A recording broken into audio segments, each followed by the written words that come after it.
சீமானையாவது கணக்கில் சேர்த்துக்கலாம் போல.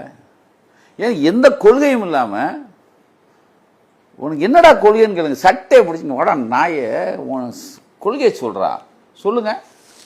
10 ரூபா வேணுமா, வெங்காயம் வேணும், டேய் அவங்க கொள்கையோடு இருக்கான் சார்.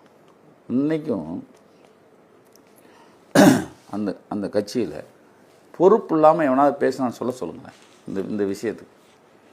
யார் நான் சொல்கிறது? டிஎம்கேல இவன் சொல்கிறான்ல, ஏன் இவங்க சொன்னாங்க, யார் ஹோம் செக்ரட்டரி சொன்னாங்க, ஏன்னா நீ அவுத்து விட்ற. ஹோம் செக்ரட்டரி என்னைக்காவது ப்ரெஸ்ஸை மீட் பண்ணியிருக்கா இந்த விஷயத்துக்கு? ஏன் வெளியே வராங்க? டேய் தவறாக கொண்டு போகிற,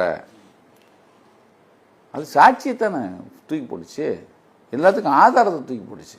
இப்படி பேசும்போது திமுக சார்புடைய பத்திரிகை அப்படிங்கிற விமர்சனமும் உங்களுக்கு வைக்கப்படுது சார். திமுக சார்பு வெங்காய சார்புன்னு அதுக்குள்ளே வரல. நீ என்ன வேணாலும் பேசு, நாங்கள் பாதிக்கப்பட்டவங்க பக்கம் நிற்கிறோம். பாதிக்கப்பட்ட நான் நடுநிலைன்னா சொல்ல மாட்டேன் சார். நடுநிலைங்கிறது ஒரு சனினே கிடையாது. நடுநிலைன்னு சொன்ன பூராமே ஏற்கிறான்னு அர்த்தம். பாதிக்கப்பட்டவன் பக்கம் நிற்கிறது தான் சார் இதா.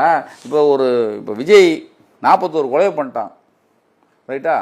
அதை செந்தில் பாலாஜி வந்ததுனால 41ஓட நிறுத்தப்பட்டுச்சு.